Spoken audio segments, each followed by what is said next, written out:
मुंढव्यातील जमीन गैरव्यवहार प्रकरणी खारगे समितीनं पार्थ पवारांना निर्दोषत्व दिल्याची सूत्रांची माहिती। जमीन खरेदीच्या व्यवहारात पार्थ पवारांची नावं आणि सही नसल्यानं खारगे समितीनं निर्दोष ठरवले असण्याची शक्यता।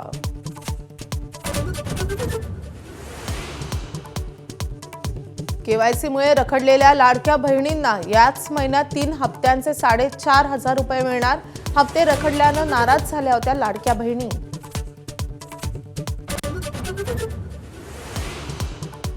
मुंबईत ठाकरेंची सेनाही महापौर उपमहापौर पदाच्या निवडणुकीत उतरण्याची शक्यता। आज मातोश्रीवर वरिष्ठ नगरसेवकांची बैठक, तर भाजप शिवसेनेला उपमहापौर पद आणि सुधार समितीचे अध्यक्षपद देण्याची शक्यता। चंद्रपूर मनपा गटनोंदणीचा वाद हायकोर्टात। वडेट्टीवार गटाची विभागीय आयुक्तांच्या विरोधात याचिका। आयुक्तांनी दाखवलेल्या त्रुटींना नागपूर खंडपीठात आव्हान। अखेर 32 तासांनंतर एक्सप्रेसवेवरील वाहतूक सुरू।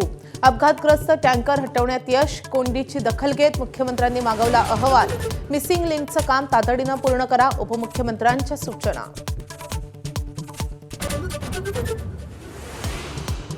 एक्सप्रेसवेवरील अभूतपूर्व कोंडीचा फटका दूध आणि भाजीपाला पुरवठ्यावर। मुंबईला होणारा दूध पुरवठा 50% घटण्याची शक्यता।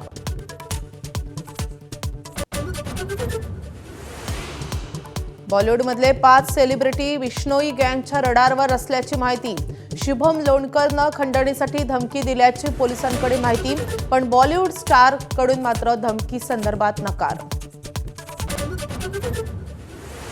कुंभमेळ्यात काम करा आणि मार्क मिळवा, सावित्रीबाई फुले पुणे विद्यापीठाची विद्यार्थ्यांना ऑफर। नाशिक जिल्ह्यातल्या महाविद्यालयांच्या विद्यार्थ्यांसाठी निर्णय, किमान 60 तास काम करण्याची अट।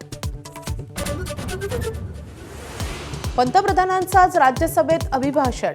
राष्ट्रपतींच्या अभिभाषणावर बोलणार। भारत अमेरिका करारावर भाष्य करणार का, याची उत्सुकता।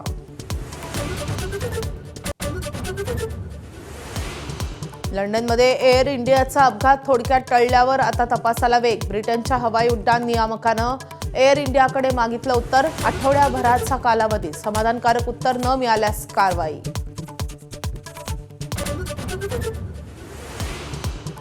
वुमन्स प्रीमियर लीगच्या अंतिम फेरीत आज स्मृती मंधनाची आरसीबी आणि जेमिमा रॉड्रिगची दिल्ली कॅपिटल सामने सामने। दिल्लीला विजेतेपदाची 4थी संधी तरी साधणार का, याची उत्कंठा।